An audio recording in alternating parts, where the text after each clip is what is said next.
Hello everyone and welcome back to day 2 of SPIRITISMx 2021. I'm Adam from Kardec Group, and if you did not have the opportunity to watch the talks from yesterday, you missed some very fantastic things. And you can catch up on blocks 1 and 2 a little bit later on the Kardec Group YouTube channel. Now, we have 8 more fantastic talks lined up for you today, and we'll have block 4 a little bit later, but right now we have block 3. And let's see who we have with us today. We have... That's better. We have Frederico Goivea, we have Pekka Karakainen, Alexander Morea Almeida, and Susanna Simoins. They'll be with us today. Fred is from America, Pekka from Finland, Alexander from Brazil, and Susanna from America as well. So, as a quick reminder as to who we are, so we are Kardec Group from the UK, and we run 2 Spiritist group, the Spiritist Society of Windsor and Maidenhead and the Spiritist Society of Bicester. And you can contact us at any time to find out more information about us on our website, www.kardec.org.uk, or via Facebook, Instagram, or Twitter, and of course, via our YouTube channel. Now, we have a very interesting podcast called Insightfully Speaking, looking at the world from a spiritist perspective. And this is available on all good podcast systems, as well as a video version on YouTube. And Frederico has been one of our guests for that show itself. And today, like I said, we will have 2 blocks of events. Each block will have 4 talks plus a round table where everyone can send their questions to our guests. Whoops, I've missed off a slide. I do apologize. Just to mention that this is the 3rd year of SPIRITISMx. Our first event was in 2019, our Spiritist seminar, and last year, SPIRITISMx 2020, What a Wonderful World, and you can find the videos of those on the Kardec Group YouTube channel. Now, we love to have people interacting with us during the event, so please reach out, say hello, bonjour, ni hao, salam, whatever you want to say, and we'll get back to you and give you a shout out as soon as we can. And if you have any questions for our guests, please send them. And of course, social media. So please give a like, give a subscribe to the Kardec Group YouTube or Kardec Group Facebook page, and indeed, there we go, and go and give a little bit of love to all our fantastic partners who are also streaming this on YouTube as well. So let's jump in straight away with the first talk of the day. So with us now we have Alexander Morea Almeida, who'll be talking about science and spirituality. Let's try that again. Who'll be talking about science and spirituality, a conjunctive paradigm. Alexander is from Juiz de Fora in Brazil and is a medical doctor trained in psychiatry and cognitive behavioral therapy, with PhD in health sciences and postdoctorate in religion and health. He is Associate Professor of Psychiatry at the School of Medicine of the Federal University of Juiz de Fora, and is founder and director of the Research Center in Spirituality and Health, NUPES, in Brazil. Alexander is an author of more than 150 papers published in peer-reviewed journals. So, ladies and gentlemen, I will hand you over now to Alexander. Hello, good morning or good afternoon. It's a pleasure being here. And I'd like to discuss with you about science and spirituality, the possibility of integration in scientific exploration.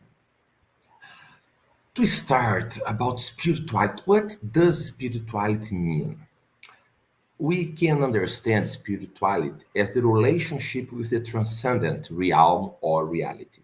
Basically, all spiritual traditions around the globe talks about something that transcends our ordinary material world.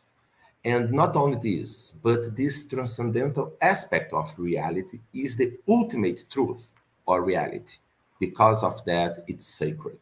So the idea of spirituality is dealing with the transcendental aspect of reality of the universe, and this aspect is sacred, is essential. And of course, this spirituality can be seeked in a community that share values, beliefs, and practices, and this community it is what we call religion.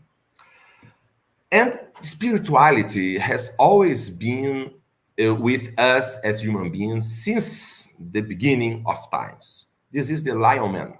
This is one of the first artistic sculptures found in prehistory. It was almost 40,000 years ago. And it probably talks about some cult practice. This is a man with a head of lion, and there is some evidence that is related to some cults and spiritual practices.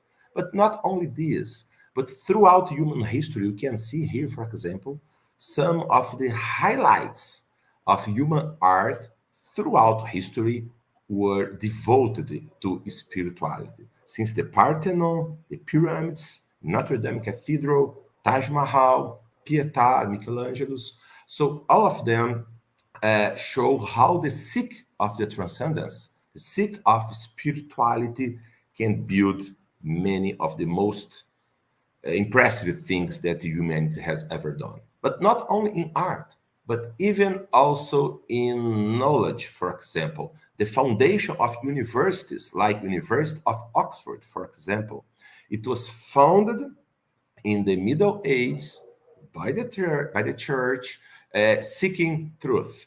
It's interesting because even the motto of the university, Dominus Illuminatio Mea, means the Lord is my light.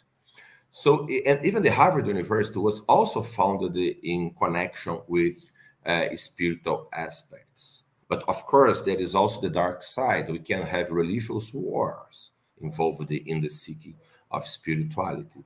And even one of perhaps the greatest song, the greatest music ever produced by humanity, the Ninth Symphony of Beethoven, was strongly influenced by his spiritual quest. And even the Universal Declaration of Human Rights, this idea has a strong base and foundation in religious and spiritual values. But is it still relevant in current secularized world? This is the most recent data that we have that shows that 84% of humanity reports having some religious affiliation.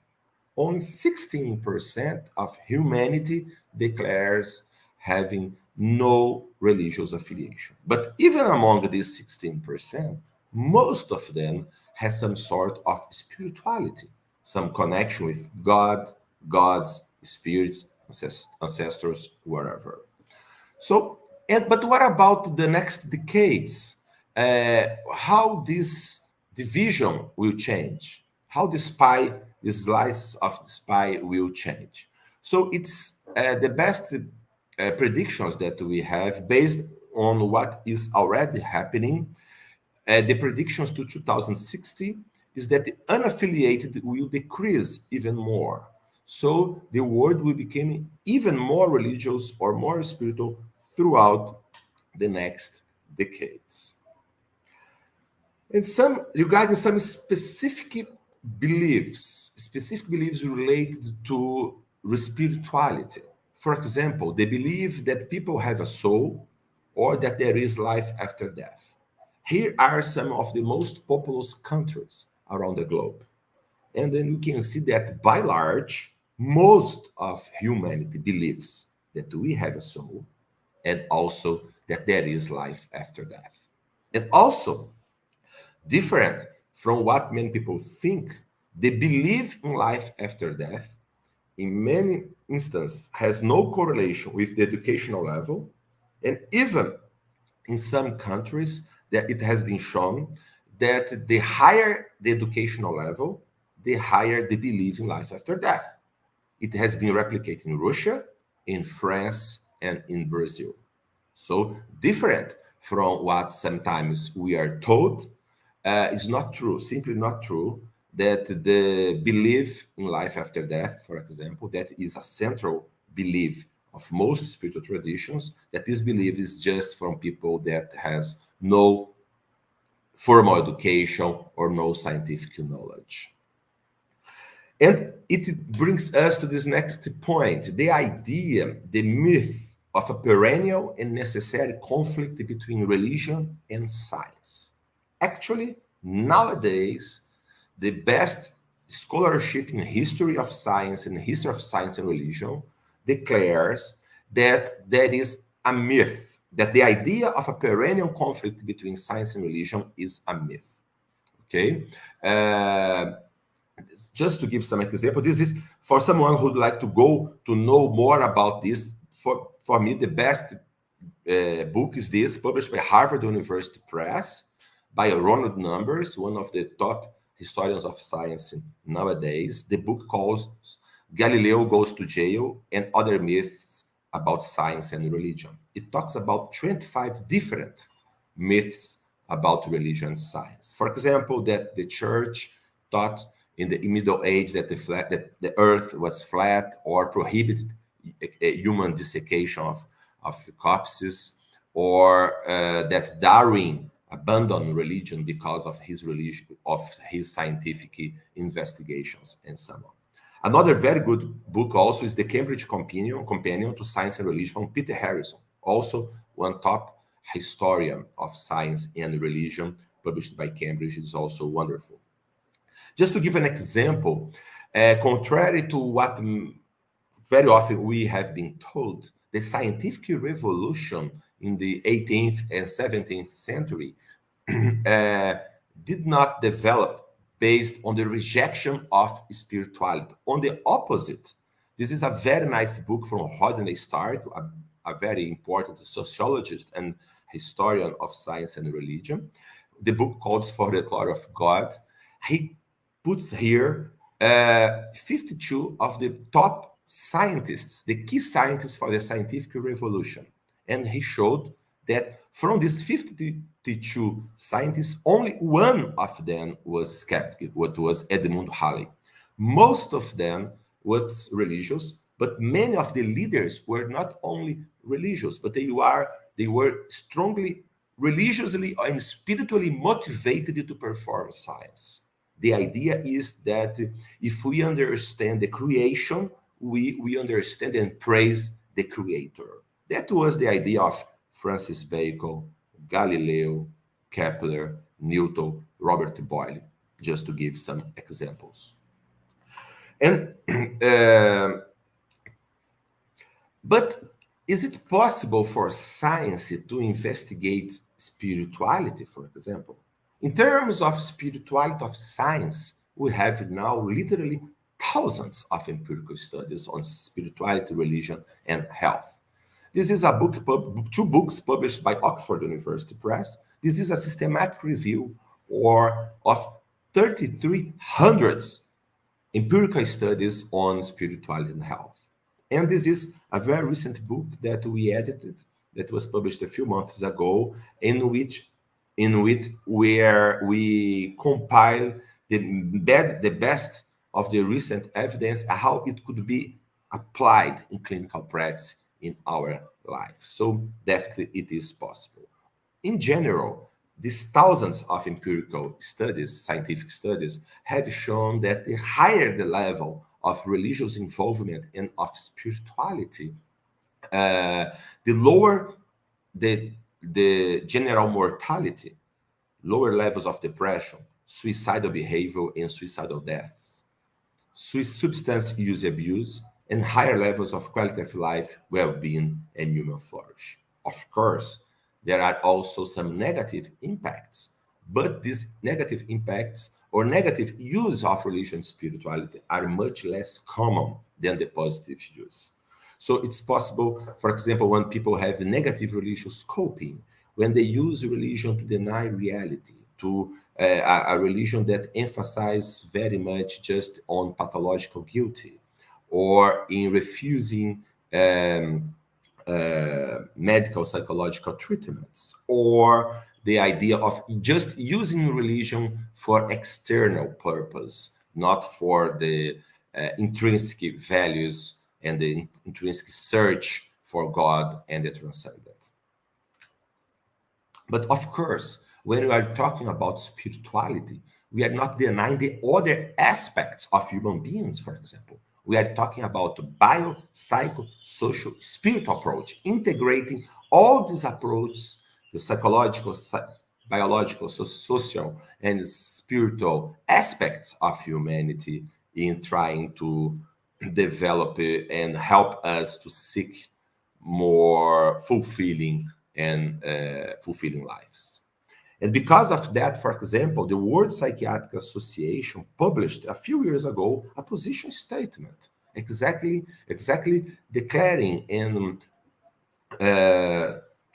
telling psychiatrists around the globe that they should take in consideration the spirituality of their patients, and it could be integrated in a positive way in the clinical practice. And the final point about, I think, one of the most important aspects of the integration of spirituality and science is in the study of mystical, religious, or spiritual experiences. As we said previously, these experiences usually relate some relationship or contact with the transcendent, immaterial, supernatural aspect of reality: God, God's spirit, angels, ancestors. So this experience, for example, through mediumship, other trance experience, near-death experience, end-of-life experiences, out-of-body experiences, all these experiences talk about this contact with some transcendental aspect of reality. However, these experiences can be investigated or try to be interpreted in just a reductionist materialist perspective. The idea that there is only matter in the universe and everything must be explained simply as nothing but these material aspects. So quite often these spiritual experiences have been ignored in scientific environment or try to explain them away as just perceptual problems or cognitive distortion, psychological needs, social cultural constructions. Of course, this can play a big role in explaining this experience, but we should not be prohibited to consider the possibility that these religious and spiritual experiences can have ontological reality, so that they are actually talking about an actual contact with the transcendental aspect of the universe, that perhaps mind, the consciousness, the spirit is actually beyond the body and being in touch with other consciousness, other minds, other spirits. So it needs to be taken also in consideration in explanation. Because of that, we, with several other researchers, who have published almost 10 years ago a manifesto for a post-materialist science. The idea of this manifesto was not to deny science at all, and even not deny the material aspect of the universe. But the idea is not to be restricted just to the material aspect of the universe, because we know that science does not imply physicalism. We propose an expanded naturalism. If you understand naturalism as studying nature in all its aspects and seeking for the rules, for the laws that reign it, so perhaps consciousness may be a fundamental, irreducible aspect of the universe that cannot be just reduced to physical aspects. So we need to take in consideration all the empirical data available and be open to radically different paradigm candidates. And for example, the Spiritist paradigm is one example that, taking in consideration the ontological reality of the spiritual aspect, and it can be explored in scientific way. So, for those that are interested in going further in this discussion between science, spirituality, and health, I would recommend the YouTube channel of our research group. It's a bilingual YouTube channel, TV Noobs, that has 300 videos from many leading scientists around the globe on this subject. And here are also our contacts, where we always put new discussions and ideas regarding science and religion and spirituality. Thank you very much. Thanks for your attention. Thank you so much, Alexander, for being with us. Wonderful things, lots of things to think about. So thank you again for your time and being with us today. Okay, so, and obviously it's nice to hear the Kiskadi birds in the background there, very unique birds that people can hear in Brazil, also called the Bemchivi. So if you have any questions about Alexander's talk, please send them in the live chat, which will be on the side or below, depending on what device you're watching us on. Right. Let's go now to our next guest, who is Frederico Gouveia, who will be talking about music and arts, connecting to higher dimensions. Frederico is graduated in music business, is a violinist, pianist, an orchestra conductor, as well as a real estate broker. For over 15 years, he has led a group of volunteer musicians who visit nursing homes and hospitals weekly to provide comfort to patients through music and spirituality. He has been an active member of the Spiritist Centers in Florida and New York, and recently started a bilingual online channel on Facebook and YouTube called Spirit Reflections. Frederico is in New York, America, and has kindly provided two beautiful pieces of music for SPIRITISMx 2021, one which we played yesterday and one which we will be playing a little bit later today. And he also has a Spotify playlist called Music for the Soul, Classical and Modern Selections. Ladies and gentlemen, I'll hand you over now to Frederico.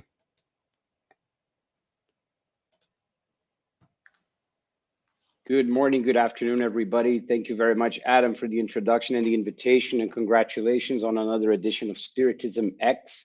And since we are only in 15-minute window, I'm going to get right to it. I just want to confirm that my screen is being shared properly. Okay, I think it is. Great. So the topic of this this edition is our multi-dimensional journey, and the name of this talk is Connecting to Higher Dimensions, Music and Arts. And as Adam just said, I prepared a Spotify playlist with about 250 selections from the last 400 years of Western classical music, both instrumental and choral music, which provide a great synthesis of some of the most beautiful pieces of music composed by composers everywhere in moments of great inspiration and, shall we say, active mediumship, so that we can really commune with those sounds and let those sounds transform us.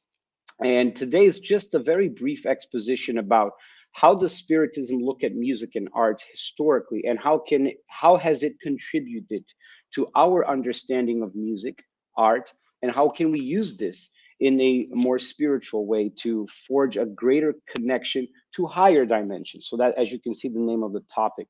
But I think before we go attempting to connect to higher dimensions outside, we might want to be able to start looking inside. And that's where I want to offer a couple of quotes here to reflect and get us started.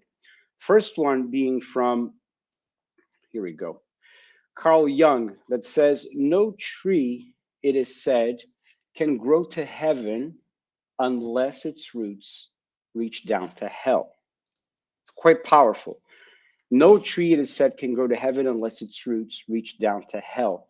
And if we can think about it, the roots being immersed on the soil of the earth, we can even make a connection to the idea of humility, since the word humus is precisely that fertile soil that was found, for example, in the banks of the Nile River in ancient Egypt.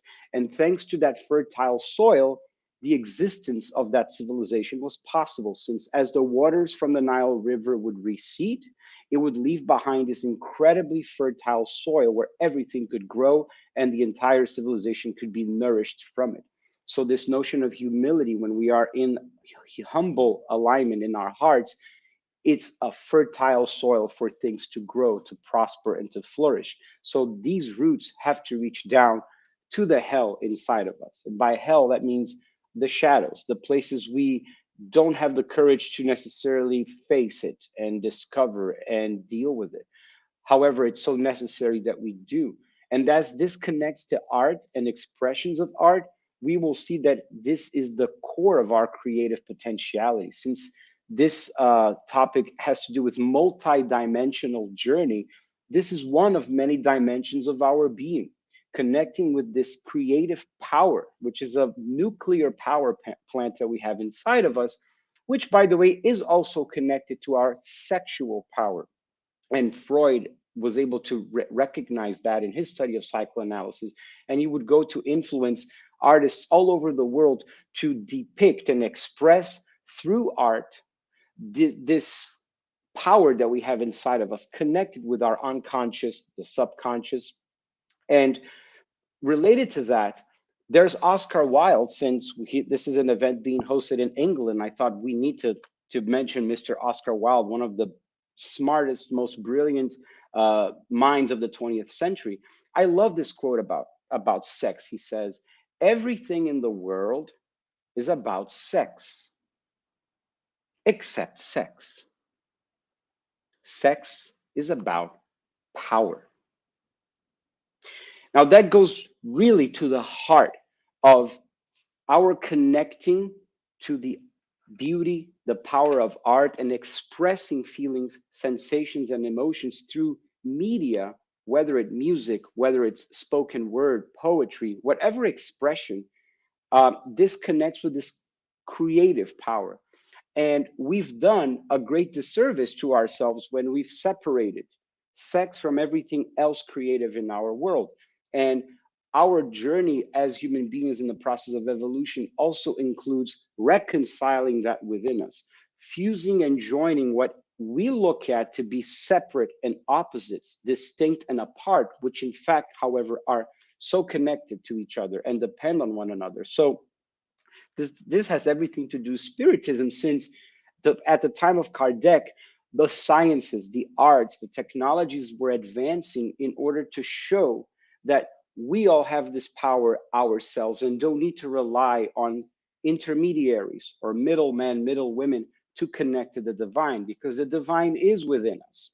And so this is a great movie that Mel Gibson and Sean Penn star, which talks about the creation of the very first dictionary of the English language, The Professor and the Madman. If you haven't seen this movie, check it out. It's a great flick.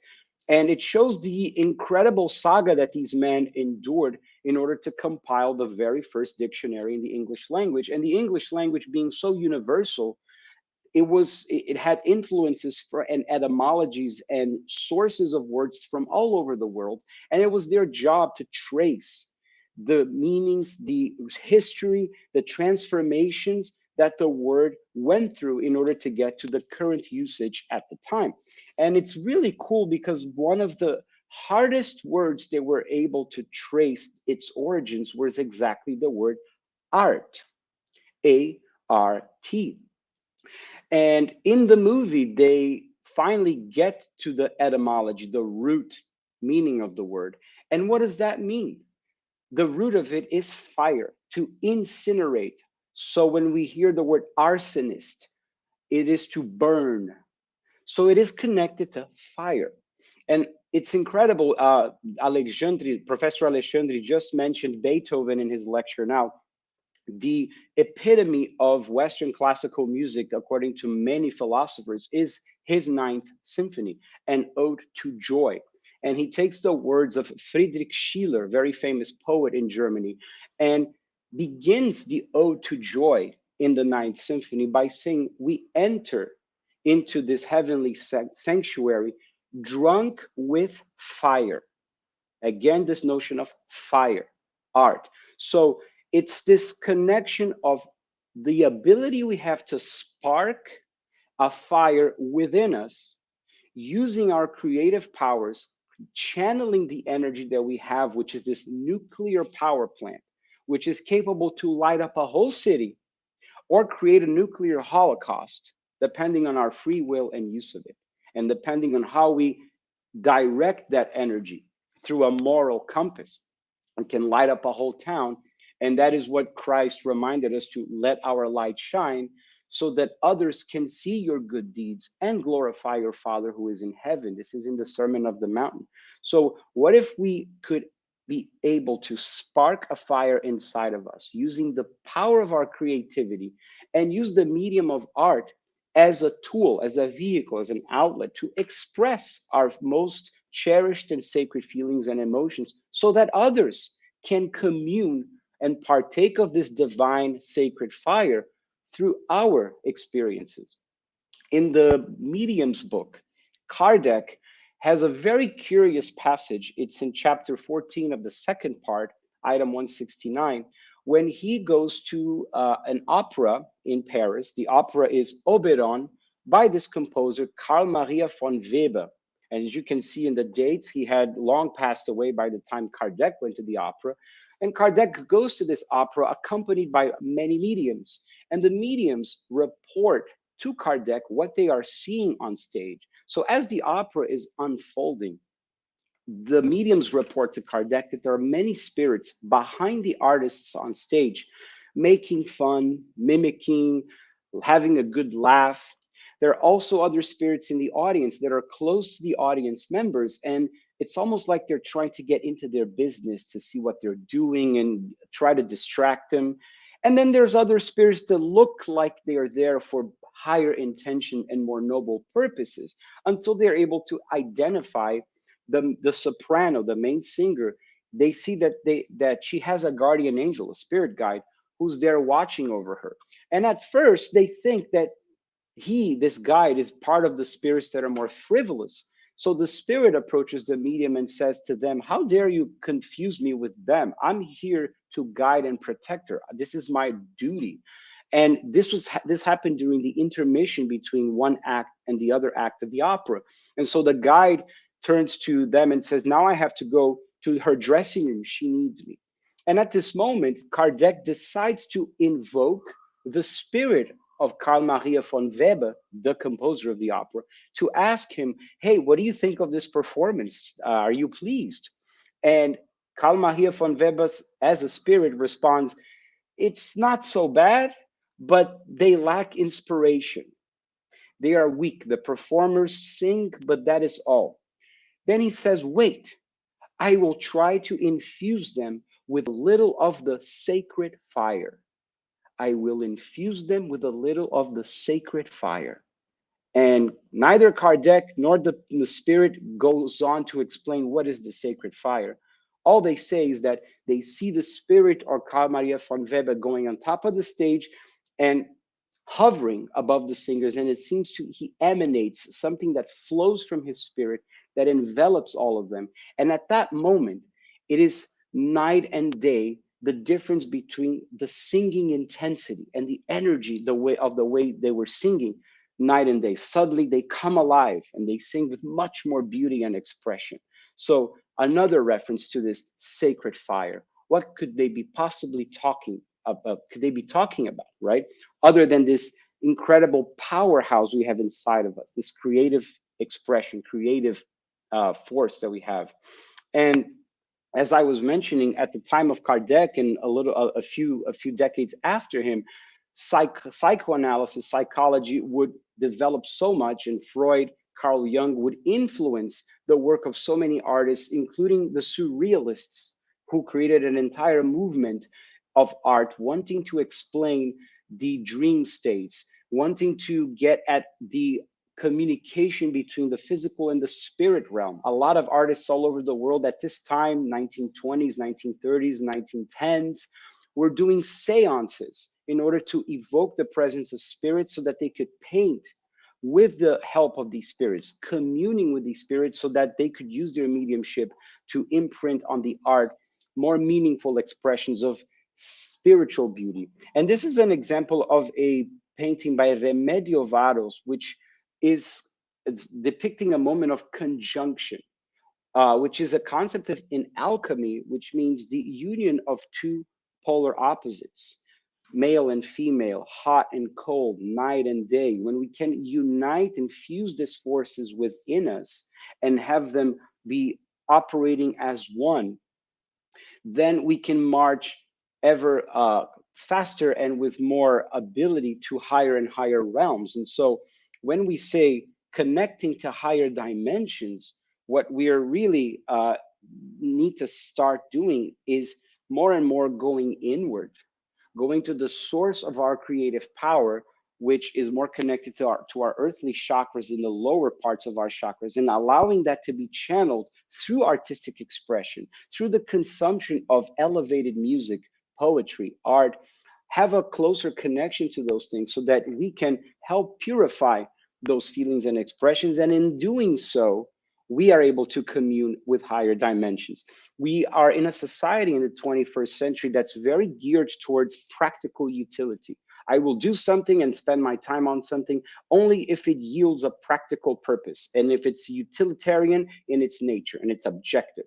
So we need to be able to take a step back as we evolve in humanity and not necessarily spend our time just focused on those activities, but to be able to allow the inner artists that we all are, not just specific group of people that are artistic because they are more talented, but be able to recognize inside of us where our true artistic nature lies, explore that, discover that, give ourselves the time every day to work with our inner artists and express it, whether it's through singing, through writing poems, through writing stories, through painting, playing an instrument, whatever means we want to use, but not be so much worried about the result, the byproduct.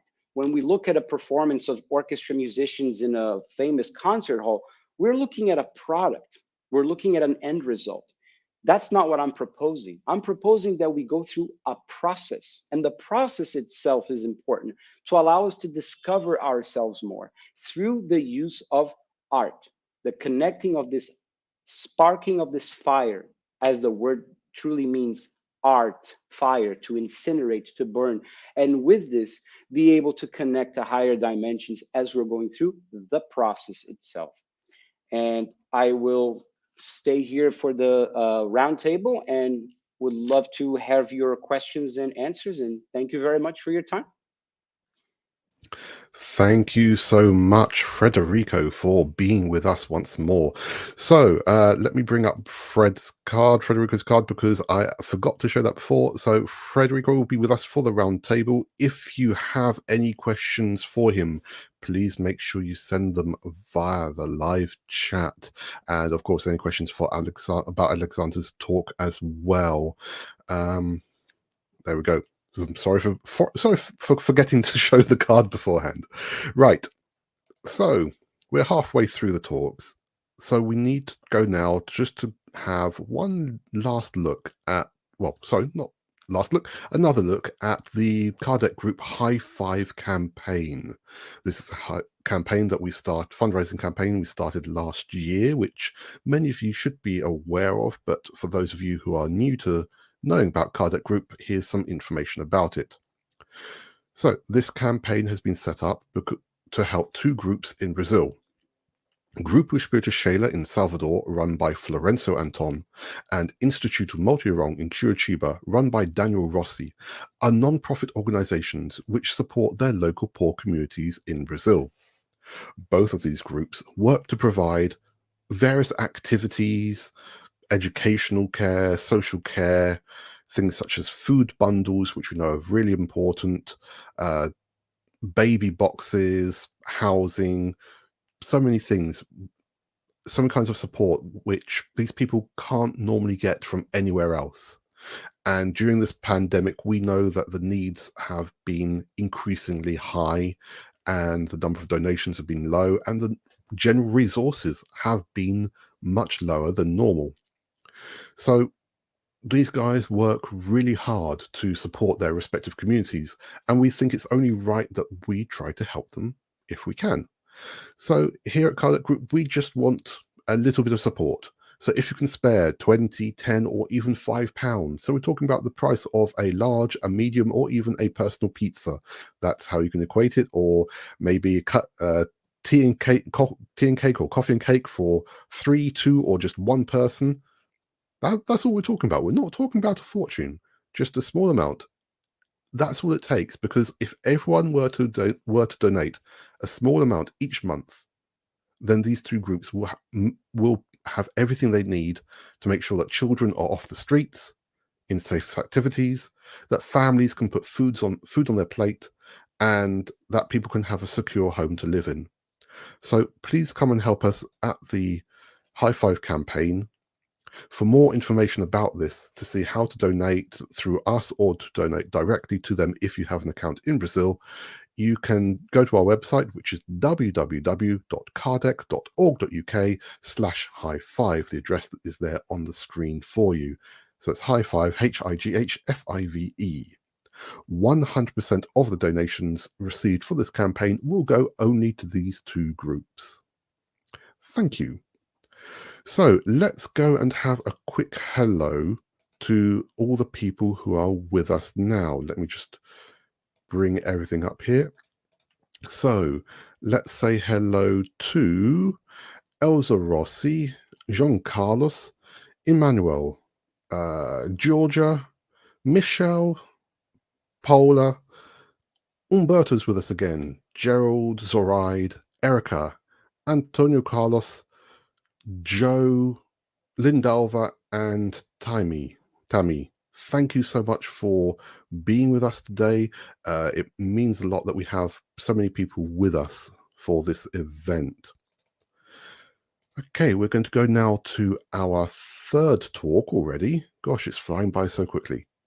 So we're going to go to the third talk now, which is with, let me make sure I bring it up correctly this time. There we go. Yay, I remembered. Okay, we're going to our third talk now, which is with Pekka Karkainen from Hollola in Finland, who'll be talking about the future we are building now. Pekka is a mechanical engineer who spent several years in Brazil because of his work. It is in Brazil that he had contact with Spiritism. Since then, Pekka has been dedicated in getting Spiritism known and understood in Finland by coordinating study groups, giving public lectures, organizing events, writing articles, and translating books into Finnish. So, ladies and gentlemen, I'll pass you now to Pekka.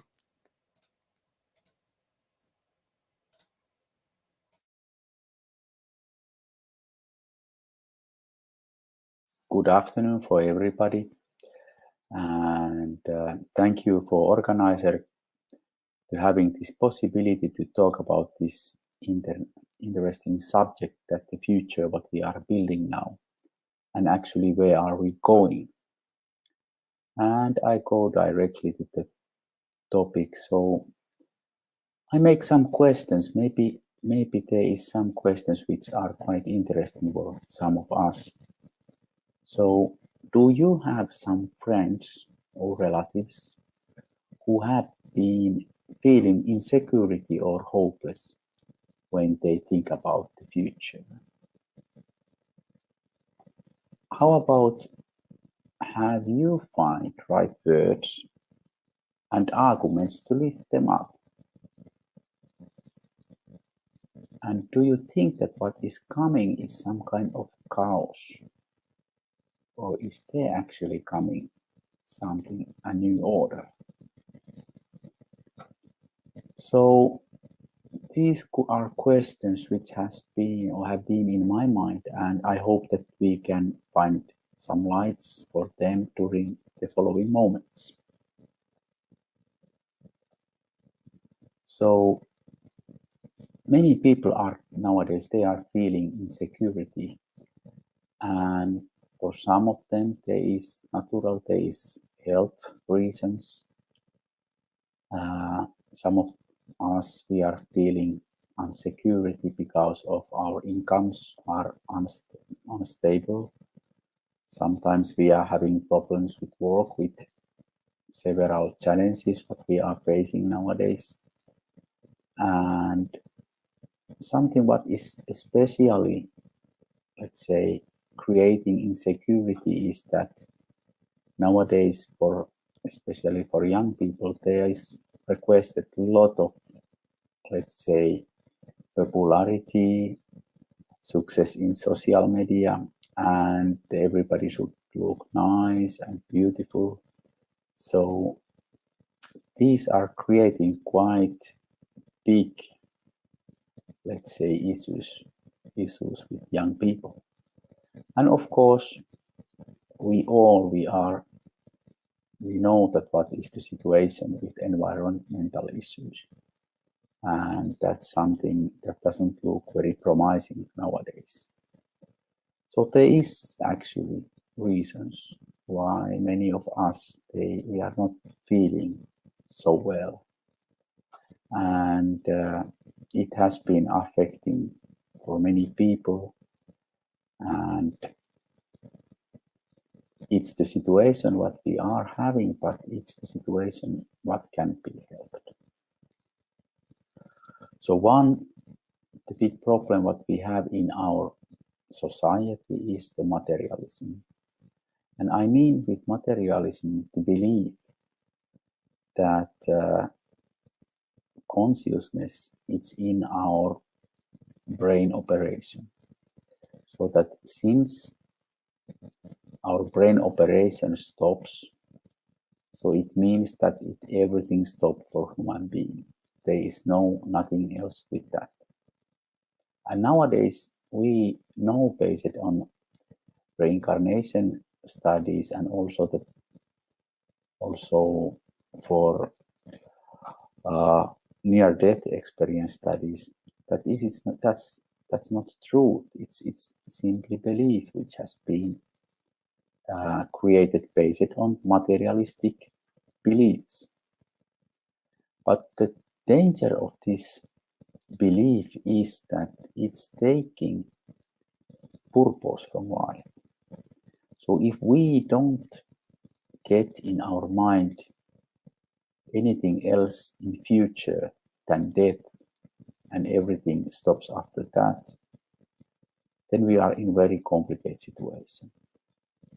So nowadays it's very common also this lack of understanding regarding life and the purpose of the challenges what we have to face. And also the unknown after the death, it's also creating fears. So that's the most of the reasons of the insecurity what I can, let's say, mention. Of course, there is others, but these are, let's say, the principal for many persons. So now, to go over this situation, we should have better understanding regarding life and universal laws. And there is law of evolution, and it is happening in individual level. And it happens actually through reincarnation process. So it's good to understand that we are pre-existing souls, pre-existing spirits. There is continuity of consciousness or continuity of life after death. And everybody has a soul or spirit which has been developing and continues to develop. And there is several incarnations and level of development what we have passed. And another driving force in our development is law of cause of effect. Everybody receives the effects of their own acts. And if you can see this small kid here, which is touching this toy, it's giving impulse, and this impulse come back. And the same is happening with us. We are giving impulse to life, and it comes back. And it depends on us what kind of impulses we are giving, then we can get these impulses back. And in our inner development, we are having two kinds of development. One of these developments is intelligence. We learn new things. We increase our, let's say, intellectual capabilities, but also we are increasing our moral capabilities, our moral development. And it means the understanding the right and wrong, make good deeds and less to do the bad deeds. And that's something what is actually important for our future happiness. So this was in individual level. This is something what concerns to you and me and for everybody who are living here. But then we can go have a look for in collective level. And in collective level, we can see that there is also law of evolution. And this law of evolution, it concerns actually whole planet. So planet is also having evolution. It's having evolution as a moral basis, and it's related on its inhabitants. So as soon when inhabitants of this planet get morally evolved, then we can consider that this planet gets more evolved, because every single change, it reflects to the environment. So every good impact or good impulse in moral point of view, it gives resonance outside and then it will continue. So nowadays we are living in that kind of situation in this planet, that we are coming from one evolutionary level to the another level, next level. And it is like, let's say, reform in house. So this planet where we are living now, it was before, it was even worse, we can say. And now we are in this reform phase, which is here in like progress. And during this reform phase, it's a quite complicated situation. There is different kind of obstacles what we have to live with. But after that, we will get very nice, beautiful house where we can, let's say, continue our life better. So we are in this middle phase now, and it's understandable that when we are going to this reform, we have some inconvenience with that. So actual period, what we are now today, if we think about in collective point of view, and this, let's say, last 2 centuries, there is huge intellectual and technological development. Our, in collective level, human intelligence and technological level has been increasing. It's huge development. But unfortunately, the same has not happened with the moral development. So we understand that nowadays, unfortunately, our planet, we are using a lot of money, which is not helping too much actually. And our values, they are almost related to money and successful life, which is practically calculated to level of money and popularity. And this is something what's very easy for us. So if we think about how the income is variating, so if I remember correctly, close to the 10% they are, let's say, or 20% of the population, they are consuming 80% of the whole population. Let's say all income is coming for them. And it's leaving so many people in very bad position. And we are using a lot of, let's say, consuming different kind of things which are created in many cases with child work. So that's the way how we are living. And another thing is the education of our kids.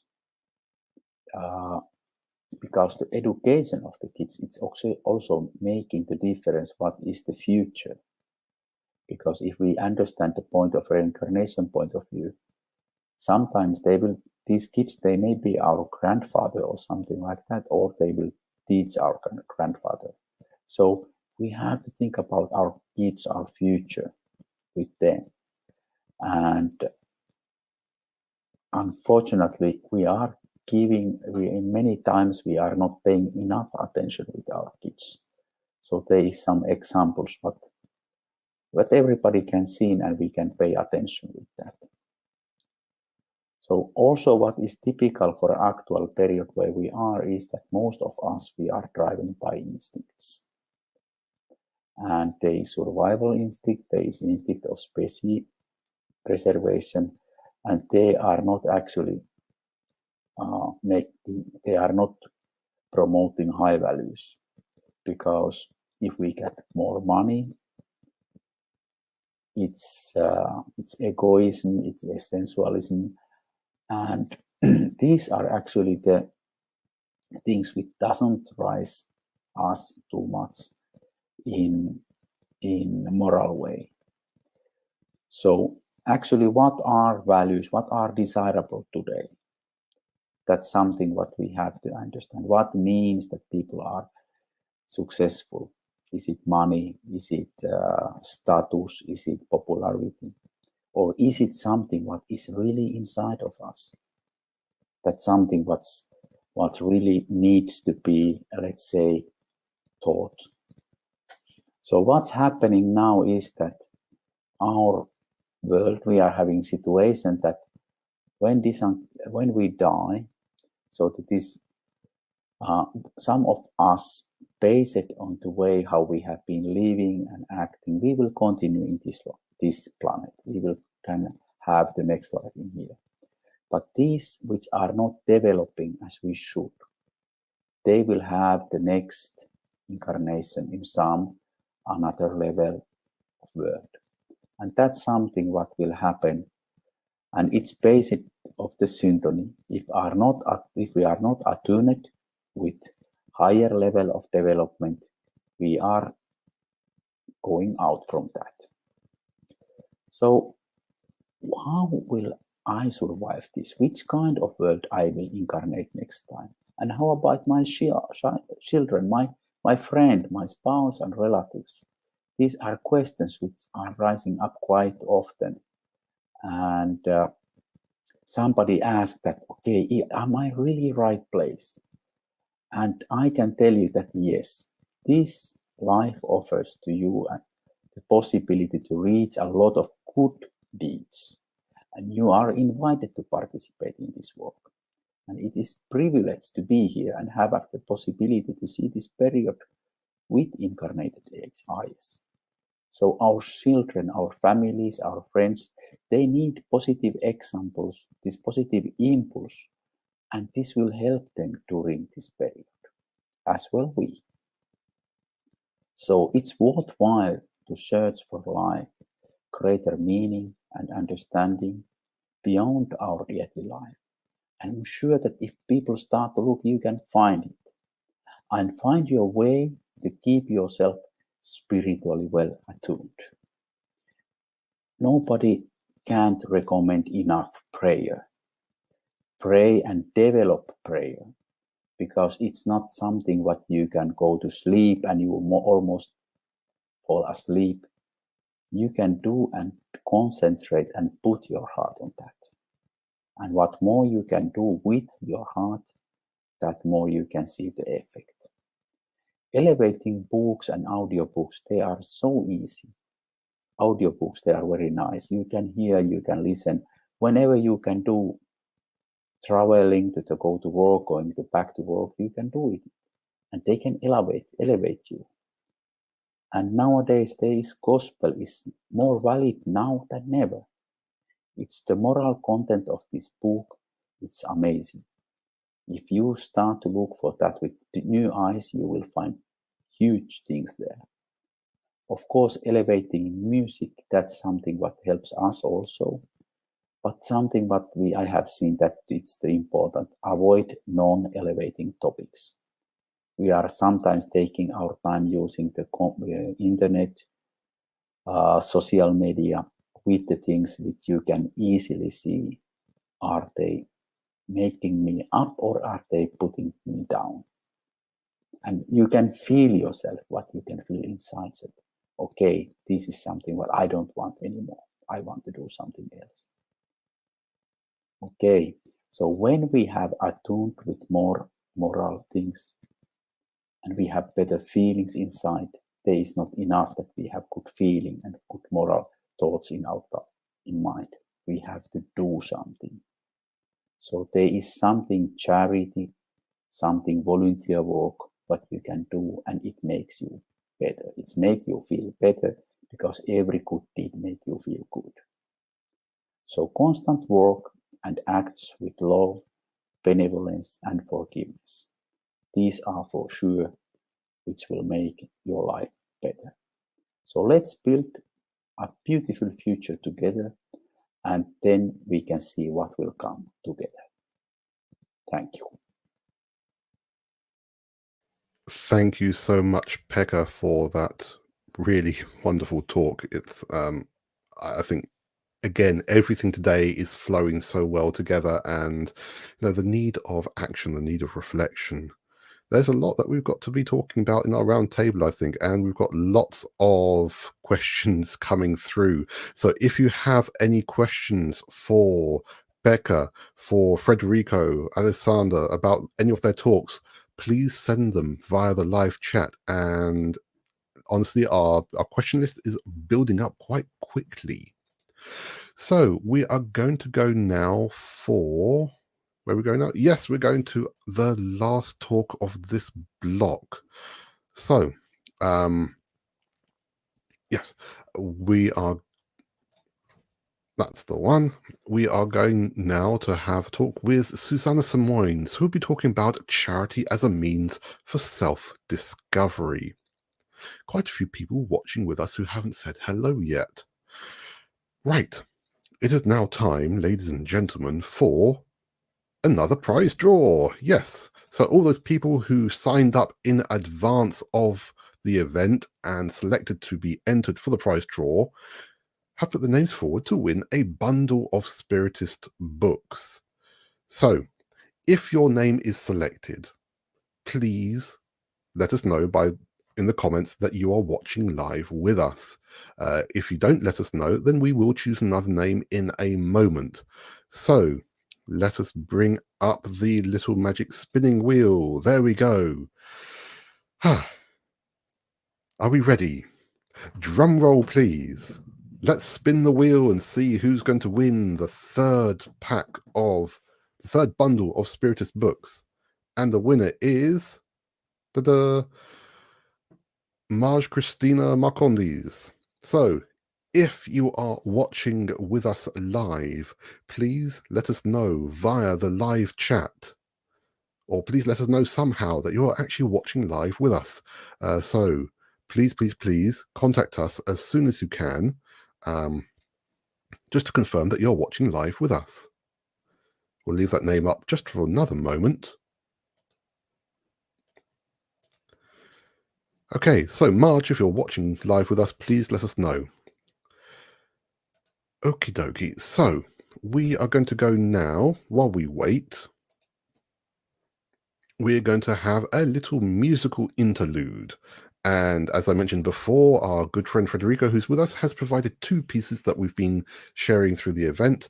And the piece we're going to be playing now is called The Hudson, composed by Ola Jello, who is a Norwegian composer and pianist currently living in America. Now, this piece is performed by Federico on violin and Yara Govea on piano. So please sit back, relax, while we listen to this wonderful piece of music called The Hudson.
How absolutely captivating that was. Thank you, Federico, for that wonderful, wonderful piece of music. Okay, we have not heard from Marge, so we're going to bring up the little spinner again. So, technical team, if you press the blue button on the spinner, click the blue button, there we go. Now we can bring it back in. And here we go again. Let's try once more to find a winner for a bundle of Spiritist books. Elzo Cavalcanti, if you're watching us live, Elzo Cavalcanti, and I do hope you are, then please let us know via the chat and we will try to contact you to make sure that you are indeed a winner of a bundle of Spiritist books. Elzo Cavalcanti, if you're watching, please let us know. Okay, so while we wait for Elzo to confirm, we will go now to, I've just lost my controller, there we go. We're going to now go to talk again about this important campaign that Kardec Group is supporting. It's an official campaign by the Brazilian Spiritist Medical Association, by Mansão do Caminho, by Centro Espírita Caminho da Redenção, and Editora Leal. This is the Joana de Anjos translation project. I will bring up now a short message from Gelson Luiz Roberto, who is coordinator of the Center for Spiritism and Psychology of the Brazilian Spiritist Medical Association, to explain a little bit about it. My friends, it's with great joy that we announce at this moment a joint effort of the whole Spiritist movement in favor of the translation of the works of the psychological series of Joana de Angelis into English. This is a campaign that we, from the Center for Psychology and Spiritism of AMI Brazil, are conducting so that the benefactor's work may be translated by native English speakers and have the depth and seriousness it needs, as it is extremely complex material which requires a lot of care to be translated. We count on everyone for this campaign so that not only the benefactor's work, but other books related to the psychological series can reach as many people outside of Brazil as possible. We count on everyone. A big hug, and may the divine light bless us in this project. Okay, thank you, Gelson, for recording that message to explain it. So yes, this is the Joana de Anjos translation project, which all that's being asked for is for people to help and donate towards the new English editions of the psychological series by Joana de Angelis, as well as other books related to the series, to help bring the words of the benefactor to thousands of people around the world. Now, it's quite easy to make a donation if you can. We have these posters available in English and Portuguese. And all you need to do is go to the following website, www.kardec.org.uk/Joanna, Joanna. And on that page, you'll find both the posters in English and Portuguese, as well as all the PayPal buttons that you need for donating in British pounds, Brazilian reais, US dollar, or even euro. We can accept any of those currencies. Again, this is an official campaign by AMI Brazil, Mansão do Caminho, Centro Espírita Caminho da Redenção, and Editora Leal. Kardec Group is supporting this campaign, and we would love it if you can donate any amount that you can. And again, 100% of donations for this campaign itself will go directly to the project. Excuse me. So just to repeat again, website is there on the screen, www.kardec.org.uk/Joanna. Thank you. Well, we've now had all the talks. We've spun the wheel twice for the prize draw. We've not had any reply from Marge or Elzo, so I think we're going to have to go once more. So, backstage, click on OK, and let's spin again. Right, third time lucky. Let's see. Please be with us today, Alini Rohoff. Alini Rohoff, if you are watching live with us, are you watching live with us? We're going to give you just a few seconds, actually. Alini Rohoff, if you're watching live with us.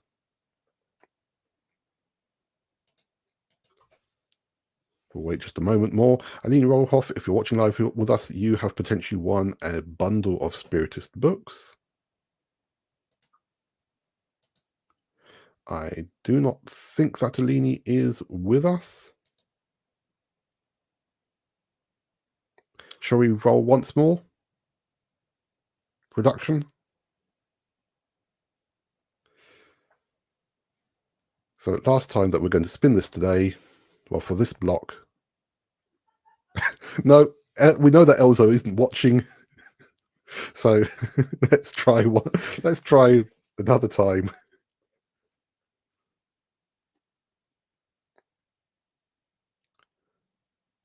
Carlos Baruki, if you are watching with us, please let us know. Please just send any comment in the chat, because you have potentially won a bundle of Spiritist books.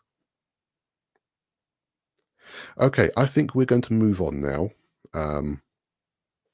If we have no reply, then we might spin the wheel again later. So, ladies and gentlemen, it is now time for our round table. So, let's welcome back our guests. Let's welcome back Frederico Gouveia, Suzanne Simoins, Pekka Karkainen, and also Umberto Schubert, as unfortunately Alexander is not able to take part in the round table right now.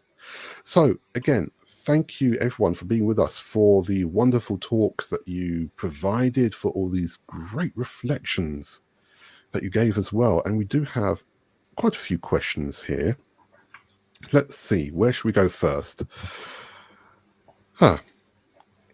Federico, big names of art or music can always be considered highly evolved spirits. Why is that?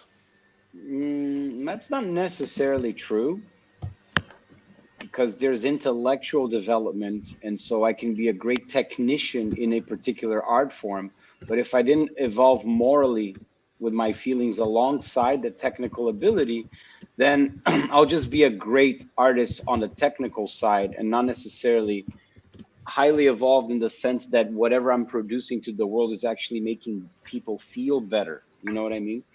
So, but having said that, I would say that the majority of great artists and music and composers who have become immortalized through their work it points in the direction that they are more evolved, but it's definitely not a absolute sign that they are indeed more evolved. It's like saying every vegetarian person is a more evolved spirit. No, but every highly evolved spirit would most likely become a vegetarian or be a vegetarian. So it's like this interchange I think we should consider. I don't know if that answered your question. No, I think that's quite a good answer, actually. Anyone else want to provide any additional input to that? No? Well, I think you're absolutely right. Just because of having that technical skill doesn't necessarily mean that you're going to be highly evolved. So let's go to another question now, and this one is for Pekka. Pekka, the new generation has a lot of access to information due to the technology we have, and we become so occupied with that we forget to socialize. Can this be a challenge for our individual spiritual evolution? That's a good question, and I can tell you that it needs education from parents, and it needs example from parents. So I have seen, and I think we all have seen, and I have seen that in myself, are sometimes tired. we have been passing consuming day. We are maybe stressed, and we want to have a little bit relief, be without thinking nothing. And it's so easy to take this Facebook or something and let time go around. And I have noticed from myself that it's very complicated to stop somewhere from the bus stop or car or wherever without being connected to something. It's sometimes very complicated to be somewhere and without doing nothing. And let's say, listen yourself. And I noticed that from myself, and I systematically started to do something with that. And I noted that it was happening not only with me, it was happening also for some other people in my family. So first of all, I started to recognize that from myself.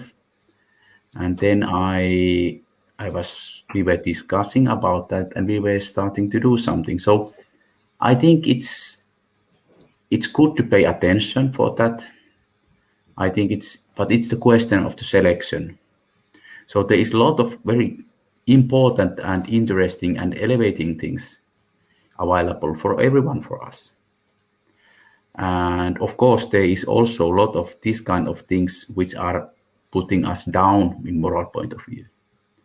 So we have to take care, especially with younger, let's say, children.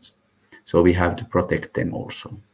And there is nowadays some kind of tools for that, virtual, how to say, parenting, which is helping for us. But I think that already to making this question will open the person who think about the future, who think about the well-being for our kids, or their future. It's already start to open to responses.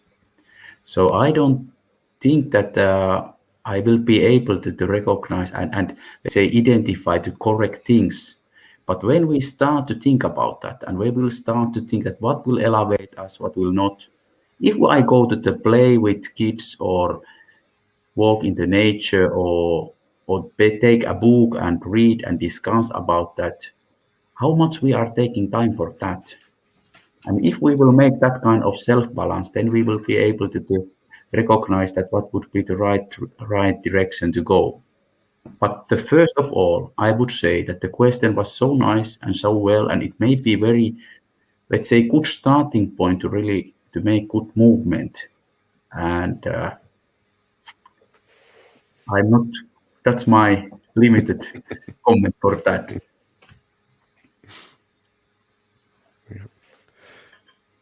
No, thank you. Any other reflections from anyone? Please jump in at any time. And in fact, does anyone have any questions for each other about their talks? No, not at the moment. Okay, that's not a problem because we still have quite a few submitted by our wonderful audience today.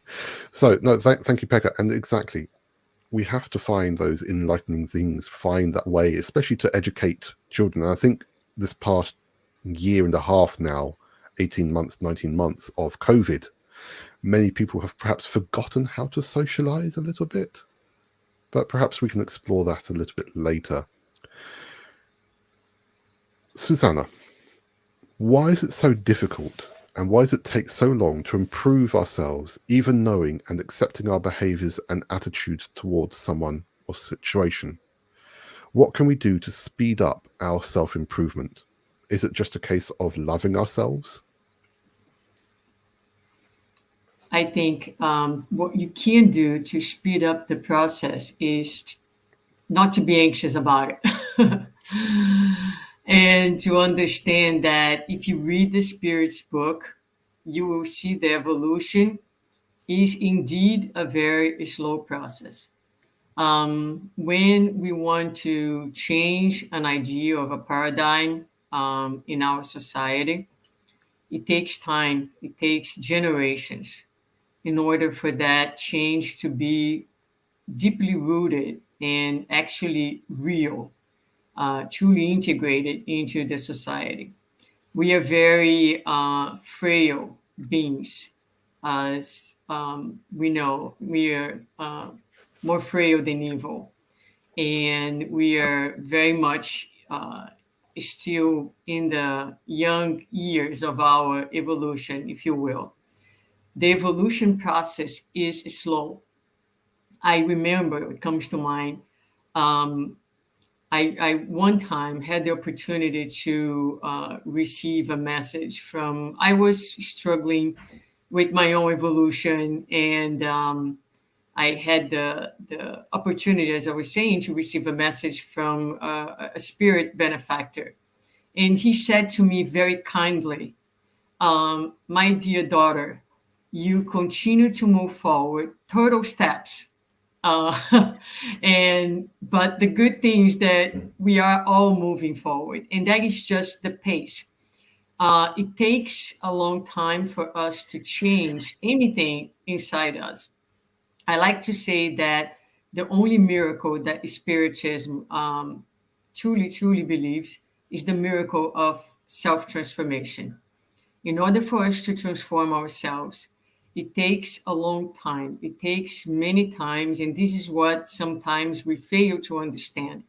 It is a long process that is done through trials and errors, and a lot of times it takes many falls, it takes many mistakes for us to gather enough inner momentum to actually be able to transform, because transformation is not about knowing intellectually things. If it was about that, probably all of us here, including the ones who are listening to us, would be in a better place. Why aren't we? Because the fact that we know all the things that we know, unfortunately for us, does not make us a better individual. It makes us only instructed individuals. And there's another question in the Spirit's book that talks precisely about that. We have like to think that we are civilized beings, but we have only passed the first phase of civilization, which is the acquiring of intellectual understanding. We have yet a lot of work to be done. We're only going to be considered civilized when selfishness and pride are no longer part of our society. So, as we can see, it's important that we integrate this understanding into our minds. We're coming from a very ignorant place of meaning not knowing, in a place of a lot of distance from God, and that generates a lot of frailty. So yes, we have progressed intellectually very quickly, but there is a lot of healing to be done.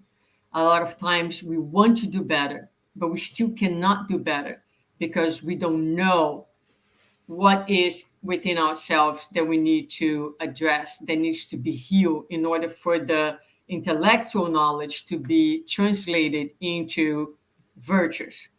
So it is a slow process, and the more we can accept that that is the nature of our evolution, the more peace we will have. That's part of self-love.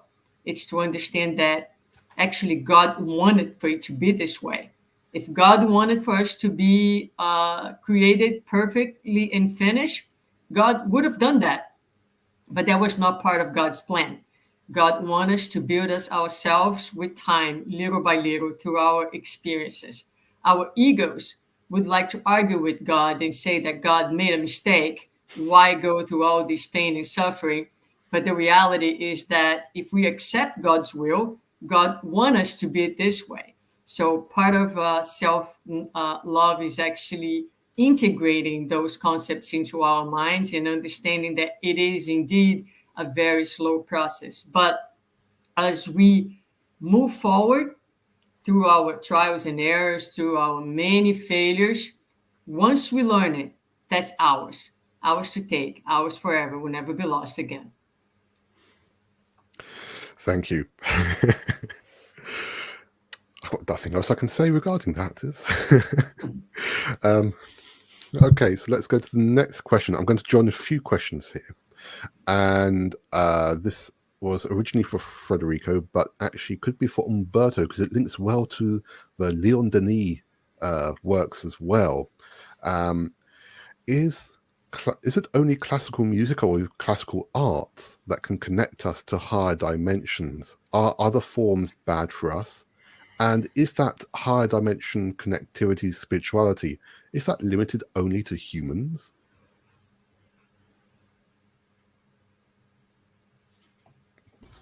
I'm sorry, was it for me or for Fred? For both of you, or anyone who wants to answer. Yeah, I think Fred could start. Definitely, every single genre there's good in it. The thing is, many genres have become enslaved to the commercial formula of selling as many albums as possible. So they have had to restrict the way their music is structured in 2 or 3 minutes. And a lot of the motivation behind the compositions, the arrangements, the singings were geared for commercial purposes. And so the baser instincts, animating the baser emotions, sensations, a lot of the genres have sort of been hijacked by the machine of industry and commerce. But the genres themselves are neutral and beautiful, and you are able to find incredibly enlightening pieces of music in every genre. What I think sets classical music, opera, apart is that they don't have that commercial concern or commercial agenda. So the composer has a much broader canvas onto which they can express their feelings through music. If it's 30 minutes long, an hour long, 3 hours long, it doesn't matter. If they're telling a story, they're inviting the listener to go on a much deeper journey. The aim is not to sell albums and make money necessarily. So I think that's what makes it so unique. But there's nothing inherently purer or better to classical music. It's just this dichotomy of the being hijacked, I believe, to commercial, money making agendas.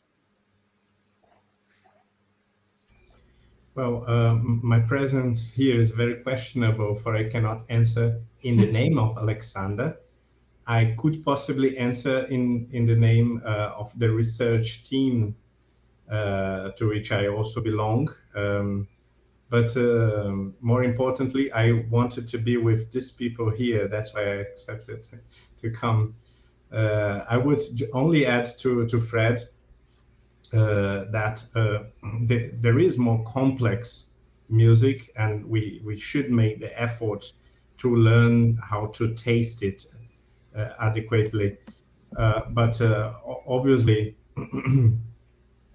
art is a tool or a means to an end, and more important than the tool in itself, or more important than worshiping the tool, is to learn how to use it. Yeah. Well said. Absolutely. And obviously art and music, they go hand in hand completely. And I'm just trying to find the next question I was going to say regarding that. And regarding that, Federico, you mentioned about sex in your talk about arts. So what is the connection between sexual energy and this creativeness? I think they're incredibly intertwined, Adam. The majority of songs are about heartbreak, are about recovering from a lost love, a disappointment from a romantic interaction. And the creator, the composer, the songwriter behind that is healing himself or herself by creating a piece of music that expresses the longing, the pain, the thirst for that is no longer possible. And I in my school, when I went to music school, one of the courses we took was on songwriting, and the professor, who was in the recording industry back when the record industry was before Napster, had a lot more power. He said the secret to a successful pop song is to tell a sad story in a happy way, because then everyone can identify with it. They can empathize because everyone feels sadness and pain and disappointment. But if you're able to tell that and spin it in a happy way, then we feel uplifted and we want to actually consume it for therapeutic purposes. Oh, I need a little pick me up, so I'll listen to that song, and when we hear the word sex, we make so many associations to our genitalia, but sex is much more than that. It's the creative force.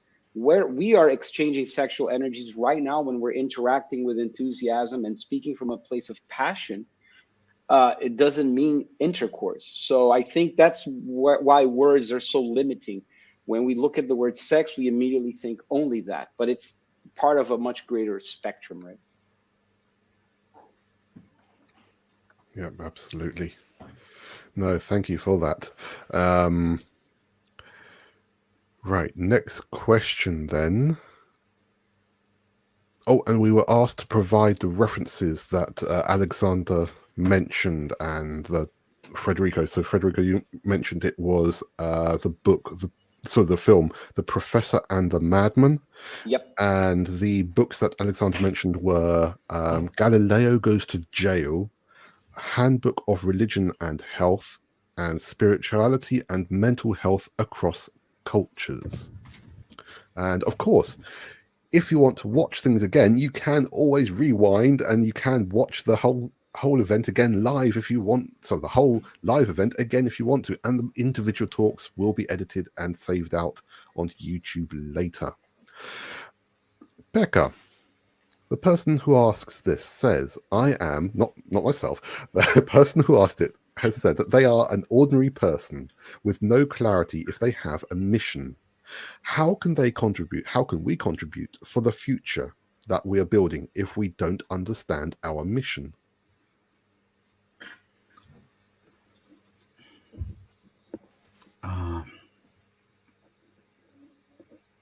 Mission.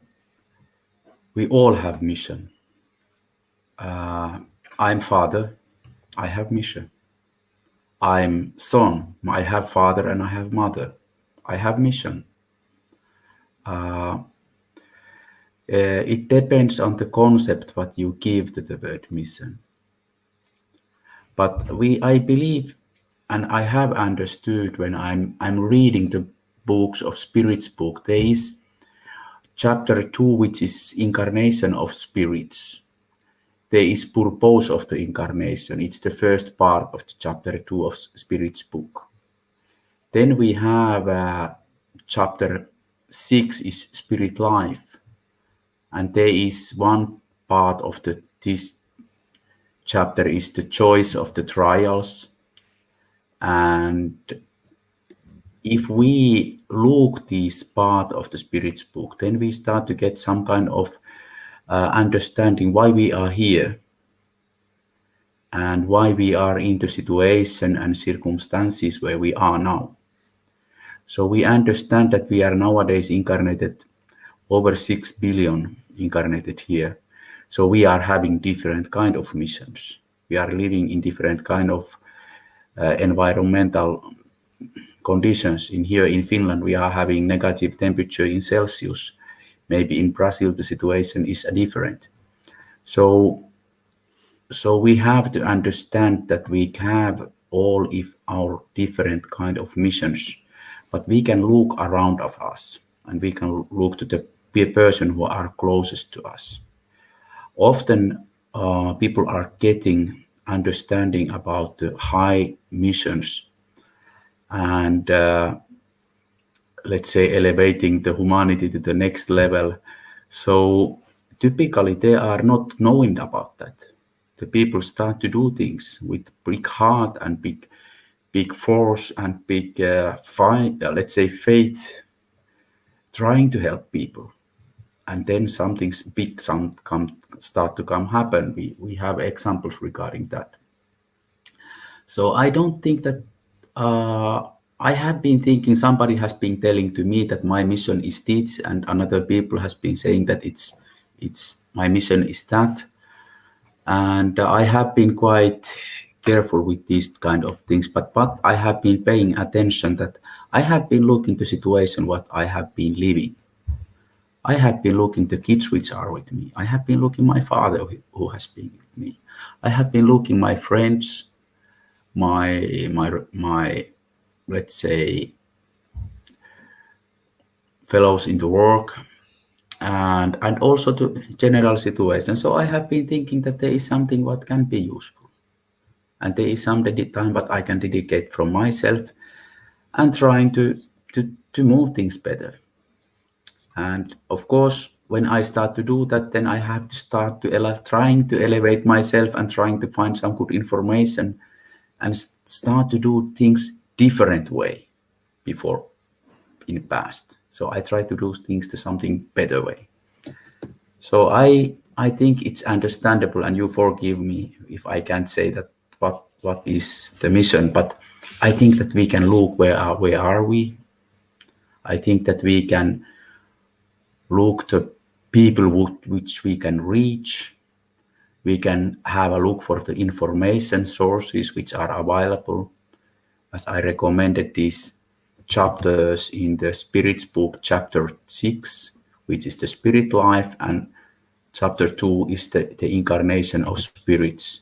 So if you read this, I'm sure that you will find a lot of content which will give you, let's say, brighter idea, much brighter idea than I could explain. Even I would take 1.5 hours. Thank you. Thank you. And I think part of that thing of trying to understand ourselves and what we're doing is perhaps the need of loving and forgiving ourselves so that we can have that clear mind. So, Susanna, how can we practice this act of loving and forgiving ourselves? It's a practice. Let's start with that, right? We are learning to forgive and to love ourselves. So there is no formula. Part of the problem in our lives is that we wish there was a pill for everything that could quickly solve all our problems or shortcuts, but there isn't. So love and forgiveness is like everything else, is a process that starts with your intent. Everything starts with the intent. So you have to set up your mind and bring that intent into your everyday life and situation. It helps if you understand that forgiveness is never about the other person, it's about yourself. Forgiveness is a process of self healing. The moment that you are hurt by someone else, that means all that means is that that person was able to touch a wound or area of vulnerability that you have within yourself. And so it is always an invitation for you to attend to yourself, to take care of yourself. If you are able to heal that wound, then that offense, it gets unloaded. Let's put it this way. It changes its meaning. So you can have two people being offended in the same way, and their response to that offense will be different, because it's, again, not about the offense itself. It's about how it's being received, by whom, and where you are internally when you listen to something. So I'll share briefly a personal experience, because I think a lot of times when we talk a little bit about day-to-day experiences, it's easier for people to relate to. So one of the biggest challenge that I had in my life in my early 20s was actually to experience prejudice in the spiritist movement with, being a gay woman, right? I was told, for instance, in this, mind you, was many, many, many, many years ago. And we're talking about 20 years ago. So I was told that I couldn't give passes, that I couldn't, a number of activities in the spiritist center I couldn't do. When I was 24 years old, when that happens, I was deeply, deeply hurt by those circumstances. I was born and raised in a spiritist family. I have been very active in the spiritist movement in Brazil. I moved to the US when I was 24. So that was just when I first arrived here. And I was deeply hurt. And it took me a good 10 years to heal from that experience. And what happened at the end, it was not that I forgave anyone per se, but I just came to terms with who I am. And I just work on self acceptance. I just understood that There was nothing wrong with me. There I am a beautiful divine being, and I made peace with myself, and the understanding also that my sexuality is such a small portion of who I am, and it is divine in itself. The day I could come to terms to that, there was no longer an offense, because there was no longer wound that was touched in first place. The wound had healed. So I think this is a good example that I like to use when I talk about forgiveness. I think it's a process. It took me a long time because healing those wounds take a long time. But if we understand what forgiveness is truly about, it's certainly not about forgetting. I haven't forgotten. I'm sharing with you the experience. It's very much alive in my mind, but it has lost all the weight and all the meanings that it had at some point 20 years ago. So as we understand that and we are committed, like I said, we have the intent, don't ever, ever give up on forgiving. Understand that is a process. As long as you don't give up on forgiving, as long as you don't give up on yourself, you will come to forgiveness. It will come to you. Yeah. And thank you for sharing that personal story. And I'll say that, unfortunately, yes, there is some sort of diversity and sort of integration issues within the Spiritist community, even nowadays. I myself, as someone who is not from a Christian background, I am Jewish. That is my religious belief. And I am not Brazilian. I have, even being one of the few native British group directors here in the UK, I have faced a bit of prejudice from other people because of that fact. The fact that I'm not from a Christian background, I have sometimes received issues because of that as well. So I think if people actually read all the books by Kardec and understood this wonderful message of love thy neighbor as yourself, which has been around for about 4,500 years, then perhaps things would be a bit better. We have just two more questions left here that I think we're going to go to. So actually, Susanna, following on from what you're saying, someone has said, you mentioned we need to look at people horizontally to build a better relationships. But what if people don't look at us like that and treat us unfairly, hurt us, and take advantage of us? I think perhaps you've already answered that, but any That's other theirs, no? That's theirs to be worked. But if you were in peace with yourself and you know your value and you're in touch with the aspects that we talk about, dignity, respect, and humility, then you will just move on in peace. Nothing, it's not yours. Just, don't take it home. Yeah, absolutely.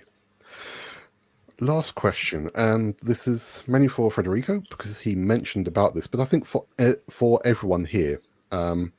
So you mentioned about the wonderful story from Revue Spirit about going to the opera, seeing all the music there, and I think Revue Spirit contains many wonderful case studies.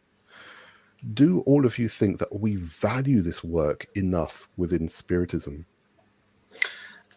I'll start just by saying that I extracted this opera attendance of Kardec from the Medium's book, but it may have well been originally published in the Revue Spirit in some year, and then he put it in the Medium's book. I'm not sure. Could be the case, but it was from the Medium's book. And yes, we definitely need to study that.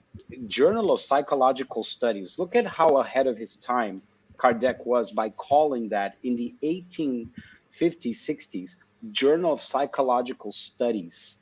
And it's almost like the behind the scenes of the Spiritist doctrine, of all this scientific experimentation, hypotheses, trials and errors, and such a lively interaction of what ifs and possibilities that were so openly presented and discussed without any prejudice or bias, that I think we definitely could use a little more of that today. So yeah.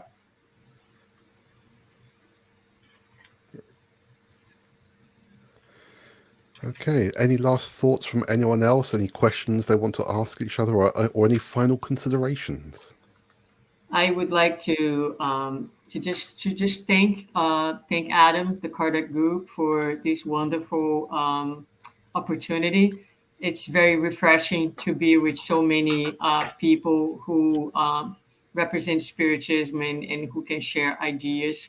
I also would like to share. I mean, if people have more questions, this talk that we did in 15 minutes is we have a full version on our YouTube channel, just a place where we gather the work that we do.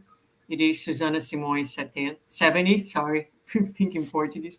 Susana Simões 70, and that's it. I just hope that although we're going back live in presence more, the centers are reopening. That it's just so incredibly nice to have this opportunity to chat across the globe and to meet wonderful people. Thank you all. I really appreciate it. Thank you. Pekka? Well, I would like to also say something that there is you, Adam, and there is also Paul, and there is some other people who has been working hard to make this event happen. So first of all, I would like to say thank you for you and congratulations for also for other team, which is not actually nobody can see here, but I can tell you that it's hundreds of hours what these volunteer workers are doing. So it's good to everyone for us to recognize that. And if you have one minute time, so pray for them and let's send good energy for them. And secondly, I think that the latest question were quite good, that regarding this inspiration what some artists are getting, and I think that it can be also, let's say, reflected in bigger picture. So some of us we are authors in some artists. There is Umberto and Alexander. They are making important research and study in university. They are also some way inspired in the spirits in their own activities. Same like as you, Adam, you are inspired. Same like you, Susan, you are inspired. And everybody who is looking this program, we are inspired in our different tasks what we are doing. So let's take a little bit small moment, pray, and ask that whatever we will do, it will be well done. And I'm sure that it will be much better done than with good intuition, with good inspiration. So Adam, thank you for possibility to participate this nice event. And it has been so pleasure for me to get involved with this. Thank you, Pekka. I do certainly hope that I'm inspired from time to time. No, thank you. Very, very kind words. Umberto, anything you want to bring to us? No, I only have to thank you for inviting me as a feeble substitute for Alexander. And again, as in many events, I just learned a lot. Thank you. Thank you. Well, that's it. So let me just say once again, thank you to Federico, Susanna, Pekka for the talks, for Alexander for his talk as well, and Umberto for your contributions here in this round table. I'll put you now all backstage and I'll come and talk to you just after the event. So let's say goodbye and thank you once again to them. Let's see, 1, 2, 3, 4. Right. We still don't have a winner for a bundle of books yet, so we're going to go once more, one final time, see if we can potentially find a winner. Production, please spin that wheel. Round and round it goes once more. 5th time lucky. Claudia Rocha. Claudia Rocha, if you are watching with us, please, please, please send us a message in the comments. Let's hope that you're watching with us. Claudia Rocha, if you're watching with us, please let us know and we'll get back to you as soon as we can. But, well, I think that may be it for now, actually. Let's see. Nope. Okay, so let's just say thank you once more to our guests this block, which have been Alexander, Federico, Pekka, and Susanna, plus Umberto. Thank you for being with us. Thank you to all the people who've been watching. Oh, we still have a few names we didn't say hello to. So Mariana, Helda, Rika, Ruben, Alberto, Sonia, Regina, Ilana, Roger, Anna Paula, Marlene, Natalia, Don, and Lynn. Thank you for being with us here in block 2. Block 3 even. So that's it. We'll be back with you in just 1 hour and 19 minutes from now with block 4, which will be with Anaï Fonseca, Roberto Watanabe, Dana Sisi, and Natasha Aragon.